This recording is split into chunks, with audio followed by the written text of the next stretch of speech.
চাকদহ চাদুরিয়া ২ নম্বর অঞ্চলের রানীনগর ঘাটের কাঠের ব্রিজের বেহাল দশা। প্রাণ হাতে করেই চলছে যাতায়াত। জানা যায় ২০২২-২৩ অর্থবর্ষে ১,৬২,০০০ টাকা ব্যয় তৈরি হয়েছিল। তৈরির পর থেকেই এলাকাবাসীর অভিযোগ, তৈরি হওয়ার ৬ মাসের মধ্যেই বিকল হয়ে পড়ে এই কাঠের ব্রিজ।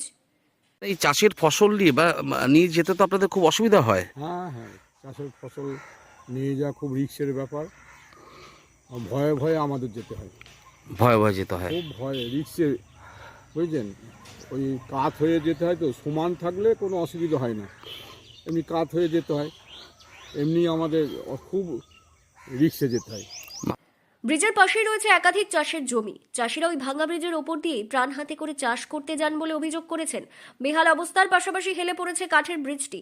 নিজেদের চলাফেরার জন্য দুটো বাস দিয়ে প্রাথমিক পর্যায়ে ব্রিজটিকে দাঁড় করিয়ে রেখেছেন এলাকার কৃষকরা। কোনো মতে চলে যাতায়াত। এই ব্রিজ দিয়ে যাতায়াত করতে গিয়ে একাধিক মানুষ বিপদের সম্মুখীন হয়েছে বলে অভিযোগ করছে এলাকাবাসী। খারাপ আপনাদের এই ব্রিজটা ২ বছর আগে তৈরি করেছিল, হ্যাঁ। আর ১ বছর হয়নি, তারপর ৬ মাস পর থেকেই ব্রিজ নষ্ট হয়ে গেছে। তারপরে আপনারা কি করে চাষবাস করেন কি?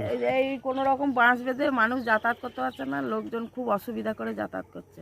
তো কত মানুষ কত চাষি এখানে চাষ করে আর কি ও পাশে? এইখানে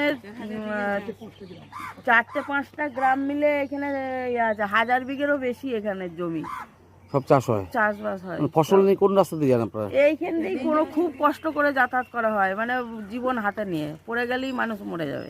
আমাদের পাড়া আমাদের সমাধান, দুয়ারে সরকার ক্যাম্প, এমনকি পঞ্চায়েতে গিয়ে এলাকার কৃষকরা এবং সাধারণ মানুষ দরবার করলেও মেলেনি সুরাহা।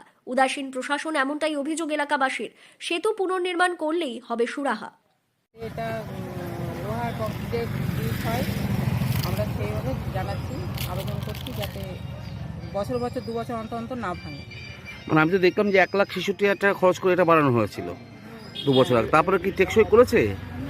না, মোটেই না। মোটেই না। না, ব্রিজের মানটাও, কাঠের মানটাও ততটা ভালো ছিল না, যার জন্য। আর তারপরে জলের চাপে, বর্ষায় অতিরিক্ত জলের চাপে ব্রিজটা ভেঙে যায়। আচ্ছা, তাহলে চাষিদের খুব অসুবিধা হচ্ছে। প্রচণ্ড অসুবিধা, যখন তখন দুর্ঘটনা ঘটতে পারে। বর্তমানে বর্ষা নেই, তবে ব্রিজের নিচ দিয়ে বয়ে চলা বুড়িগঙ্গা বর্ষাতে বিকট আকার ধারণ করে। তখন রীতিমতো বিপজ্জনক হয়ে পড়তে পারে যাতায়াত, মনে করছেন এলাকাবাসীরা। তাই দ্রুত এই ব্রিজের সংস্কার দরকার বলে দাবি করেছেন এলাকার কৃষক এবং সাধারণ মানুষ সকলেই। নদিয়া থেকে মৈনাক দেবনাথের রিপোর্ট, লোকাল 18 বাংলা।